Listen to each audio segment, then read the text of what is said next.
how to turn on Dolby Atmos on your Apple Music. So Dolby Atmos is just an audio quality. It's very, very good, very high quality, and Apple uses it, or a lot of artists use it in their music now. So to turn it on or to make sure it's on, the only thing you really have to do here is go to your settings, and you want to scroll down to the very bottom where it says apps, and then in the search bar, just go ahead and type in music.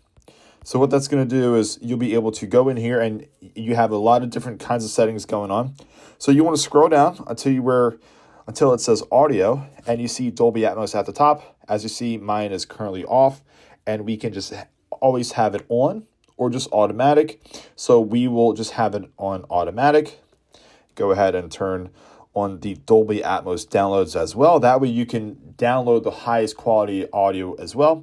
So we can come out of here, go into your Apple Music, and I will choose the first song here. And as you see right below the artist's name, it actually says Dolby Atmos. That means that you have the highest quality sound that they offer, that the artist offers, and you'll be able to listen to it.